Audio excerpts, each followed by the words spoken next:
right? How do you think they get into office? We own you. And that's pretty weird to have an ex-FBI agent tell you that. But that's what we're dealing with. You're dealing with organized crime. Absolutely.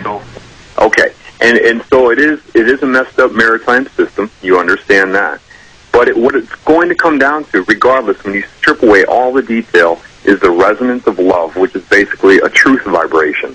When people have that, then they can stand up for the truth. If they're disconnected, they'll be binary in their mind, and they will justify why not to be a life form, which is that which expresses love and truth. So that is where we got to focus, you know, and a lot of it is recharging the spirit of people so they actually feel like they should contribute, that they do have value in and of themselves, and when they can do that, they're more likely to stand up for other people. Absolutely. We are in the same place. Yes. The one thing that I try to demonstrate more than any other is that this is not just our right, it's our duty.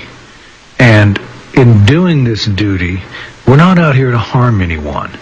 Oh, yeah, I file a lot of criminal complaints against public officials. But that's merely a means to a proper end. I have no animosity toward these guys. For the most part, I consider the police to be people who want to be good guys. Exactly. They're stuck in a garbage system they can't fix. And when we implement these strategies, we don't do this out of feelings of anger or vengeance or vindication. We do it out of justice and duty. And more than that. And trying to make things fair for people. I'm going to file about 100 criminal complaints because of one arrest. I'm going to file against public officials who have no idea what they did wrong. And I'm going to charge them with following policy. And the reason being is I want to give them plausible deniability. I want them to be able to go to their boss and say, hey, Bubba, why am I getting in trouble for doing what you told me to do? Well, this is my purpose. It's not to get them in trouble. Can I add something to that? Sure. I think that, you know, with today's technology, it is quite possible to administer what's called rapid belief modification via mind control. Now, that can be used detrimentally, but when we come to a situation like this, the primary problem is the human inability to move on. Right. To forgive. And that is what this group, this elite group, is also considering, is that if these things come out, can we forgive? Well, now we're in a situation where if somebody wants to point their finger at somebody for committing a crime, we can say, okay, well, let's just take you into this room for 2 weeks, and we're going to reprogram. Okay, listen, we need to go to break. We're going to break in 2 seconds. We'll be right back. Anyway, the second thing that's been on my mind, it could very well be that Christianity and a lot of these religions were designed, their very purpose, thinking this many moves ahead, designed to fail. How? Why?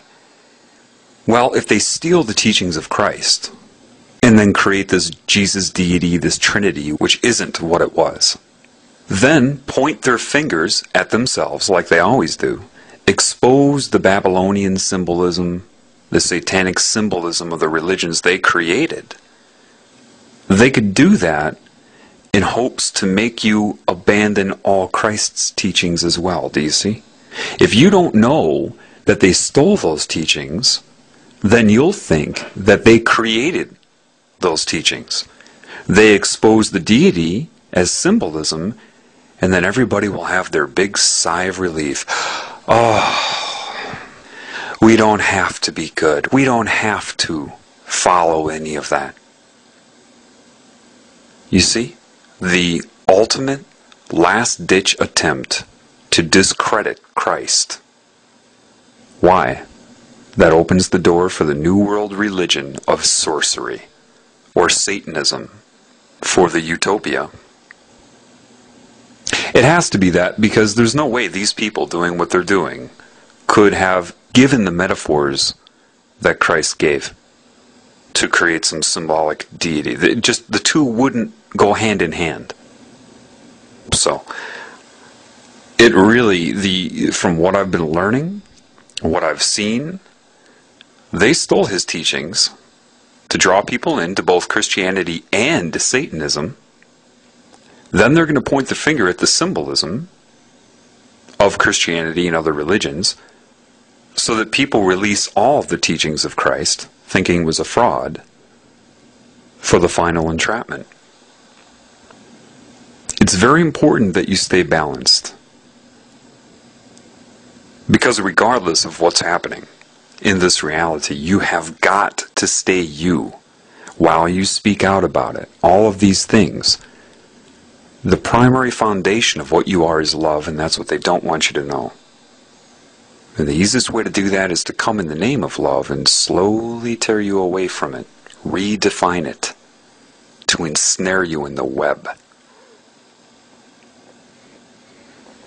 One more thing I want to address for people, which has nothing to do with the topic, but I'll add it to this recording, okay? People are kind of getting tongue-tied and gridlocked trying to approach people about what's going on. Finding it very difficult, as would be predicted, to go up to a stranger and start talking about the New World Order, or even spirit. It is very difficult. So how do you approach people? Well, I've already shown you that. You've got to understand, look, it doesn't matter how fraudulent a person's belief systems are. They're very rigid, regardless.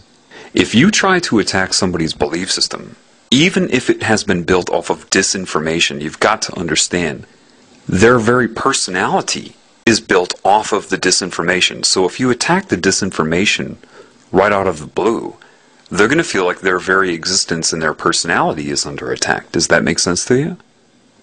The best way to do this is to show them subliminal messages. It's one thing to do it online, but people can always say, oh, he did that. He put it in there with Adobe Photoshop. It's another thing to do it in person.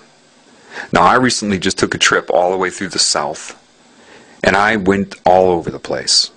Like in, for example, Nashville, Tennessee, they have this huge mall, and I went in there with the Glamour magazine, November 2007, in hand, and went store to store. So yeah, I'm putting the footwork in. I don't have a lot of money, but I spent my money to do this.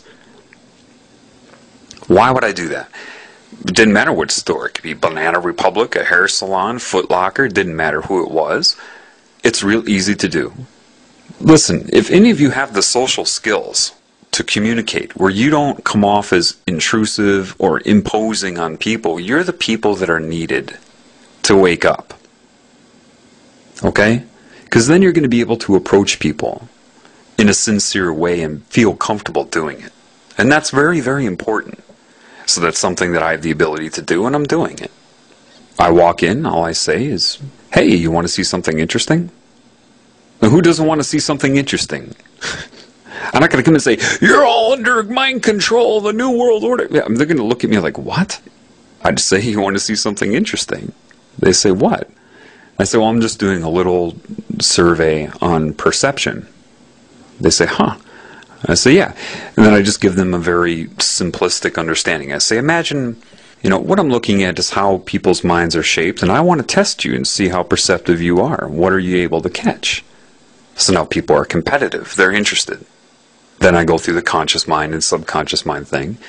I say, recall. I say, you know what the subconscious mind is, right? And usually they'll say, yeah, whether they do or not. Say, remember that the subconscious mind is that which the conscious mind will access for the meaning it's going to project onto its reality.